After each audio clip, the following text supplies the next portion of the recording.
మీరందరూ కూడా చూశారు ఉదయం నుంచి గత 5-6 రోజులుగా బీఆర్ఎస్ పార్టీ తరఫున మేము ఇక్కడికి రావాలని అనుకున్నా కూడా మా నాయకులు రెస్క్యూ ఆపరేషన్స్ జరుగుతూ ఉన్నాయి. పనిచేస్తున్నప్పుడు వాళ్ళకి డిస్టర్బ్ కావద్దనే ఉద్దేశంతో కొద్ది రోజులు ఆగి వెళ్ళాలని చెప్పడంతో మేము గత 4-5 రోజులు వెయిట్ చేశాం. అయితే ప్రభుత్వం మాత్రం చూస్తూ ఉంటే ఎట్లా ఉందో మీరందరూ కూడా చూస్తున్నారు. హెలికాప్టర్లో వస్తున్నారు, హెలికాప్టర్లో పోతున్నారు, సమన్వయం చేయలేకపోతున్నారు. ఇప్పటికీ 6వ రోజు తర్వాత కూడా ఒక స్పష్టత ఇవ్వలేకపోతా ఉంది ప్రభుత్వం. అందుకే మేము ఈరోజు అసలు ఇక్కడ ఏం జరుగుతూ ఉంది, ఆ బాధిత కుటుంబాలను పరామర్శించుదాము, వారికి ధైర్యాన్ని చెప్పడంతో పాటు సహాయక చర్యలు ఎలా ఉన్నాయి, రిలీఫ్ స్టెప్స్ ఏమేమి తీసుకుంటున్నారు చూద్దామని, అవసరమైన సూచనలు ప్రభుత్వానికి చేద్దామని మేము ఇక్కడికి వచ్చాం. ఉదయం సరే మాతో వచ్చిన నాయకులను అలో చేయమంటే చాలామంది మాజీ శాసనసభ్యులు మా ఎమ్మెల్సీలను కూడా లోపలికి అలో చేయకపోతే వాళ్ళందరూ బయటే ఉండిపోయినారు. కోటిరెడ్డి ఎమ్మెల్సీ గారు, నవీన్ ఎమ్మెల్సీ గారు, మాజీ శాసనసభ్యులు అందరూ కూడా మేము సహకరించాం. సరే మీరు 8-10 మందే లోపల పోండి అన్నారు.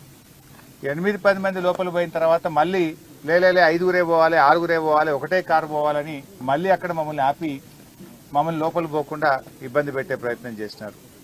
మీడియా నిన్నటిదాకా మీరు లోపల ఉన్నారు సెట్ కింద, ఇవాళ మేము వస్తున్నామని మిమ్మల్ని కూడా బయటకు గంటేసినట్టున్నారు. అంతేనా? బయటకు పంపించిన మీడియాను కూడా ఇలా బయటకు పంపించిన పరిస్థితి ఉంది. అంటే ఈ రకంగా కుటుంబ సభ్యుల్ని మేము కలుద్దామనుకుంటే వాళ్ళను కూడా కలవనీయకుండా ఇలా కుటుంబ సభ్యుల నుంచి కూడా ఇక్కడ నుంచి పంపించి వేసి దాచిపెట్టిన పరిస్థితి కనబడతా ఉంది. ఎందుకు అంత భయం? ఇవాళ ఒక ప్రతిపక్షం వస్తే ప్రధాన ప్రతిపక్షంగా బాధ్యతాయుతంగా మేము ఆ కుటుంబాలను ఓదార్చాలని, వారికి ధైర్యం చెప్పాలని, మాకు తోచిన సూచనలు ప్రభుత్వానికి ఇవ్వడానికి వస్తే ఎందుకు ఈ రకంగా మమ్మల్ని అడ్డుకునే ప్రయత్నం చేస్తున్నారో ఆ కుటుంబ సభ్యుల్ని దాచిపెట్టే ప్రయత్నం చేస్తున్నారు.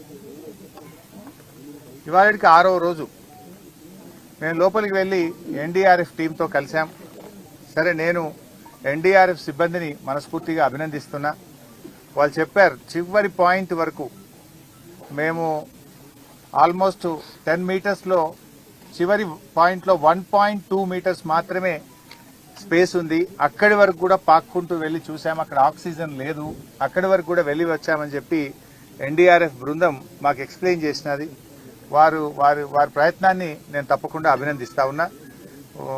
అయితే అక్కడ అర్థమైంది ఏంటంటే, నేను చాలా మందిని కలిసాను. రైల్వే టీం ఉంది అక్కడ, సింగరేణి టీం ఉంది అక్కడ. అసలు మొత్తంగా చూస్తూ ఉంటే గత 5-6 రోజుల నుంచి వివిధ బృందాల మధ్య ప్రభుత్వం సమన్వయం సాధించడంలో పూర్తిగా ఫెయిల్ అయింది. లైక్ ఎన్డీఆర్ఎఫ్ ఉంది, నేవీ టీమ్స్ ఉన్నాయి, రైల్వే టీమ్స్ ఉన్నాయి, సింగరేణి టీమ్స్ ఉంది, ర్యాట్ హోల్ మైనర్స్ వచ్చారు, geological survey of India team వచ్చింది, హైడ్రా టీం వచ్చింది, ఎల్ఎన్టీ టీం వచ్చింది. Like that so many teams have come. ఇంతమంది మధ్యలో అసలు ఎవరు ఏం పని చేయాలి, హౌ టు గో ఫార్వర్డ్ అనే విషయంలో డైరెక్షన్ లెస్ లో ఉన్నారు అందరు. ఒక స్పష్టమైన డైరెక్షన్ లేదు. 6 రోజుల వరకు డైరెక్షన్ ఇవ్వకుండా ప్రభుత్వం ఉంటుందండి? 6 రోజుల వరకు కూడా మీరు డైరెక్షన్ ఇవ్వకపోతే లోపల ఉన్న వాళ్ళ ప్రాణాలు ఏమైతాయి? అసలు ఏ రకంగా ముందుకు పోవాలని నిర్ణయం తీసుకోవడానికి 6 రోజులు పట్టదా? ఇదేమన్నా tourist ప్లేసా?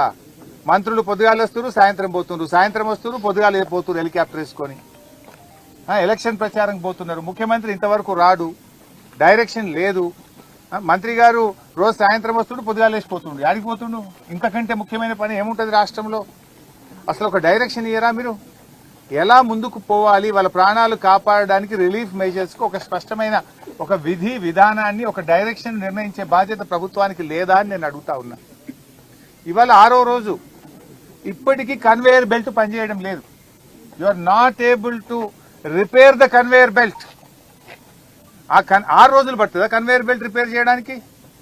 It's a matter of hours.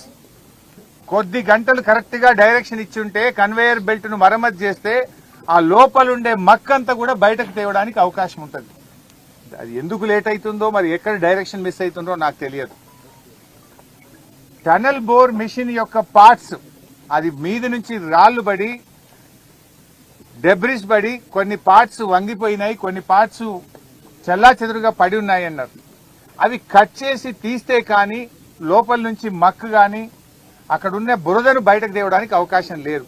అది కట్ చేయాలన్నా వద్దా అని నిర్ణయించడానికి 4 రోజులు 5 రోజులు తీసుకున్నారు. మరి 5 రోజుల లోపల ఉండే వాళ్ళ ప్రాణాలు ఏం కావాలి?